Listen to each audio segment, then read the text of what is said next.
Ayan, may taba na tayo sa kawali. Lagyan natin ng bawang. Ayan natin maging brown para mabango ang ating niluluto. Kasabay natin ng sibuyas. Sibuyas na nagpapasarap sa ating gulay.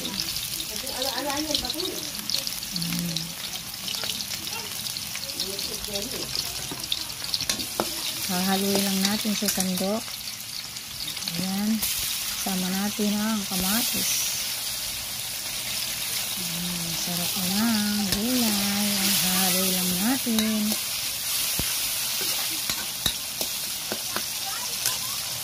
At isunod natin ang tokwa.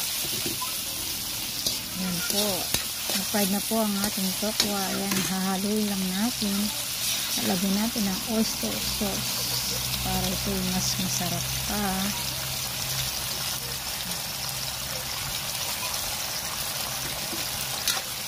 Ayan, hahaluin lang hanggang magsama-sama ang mga sangkap.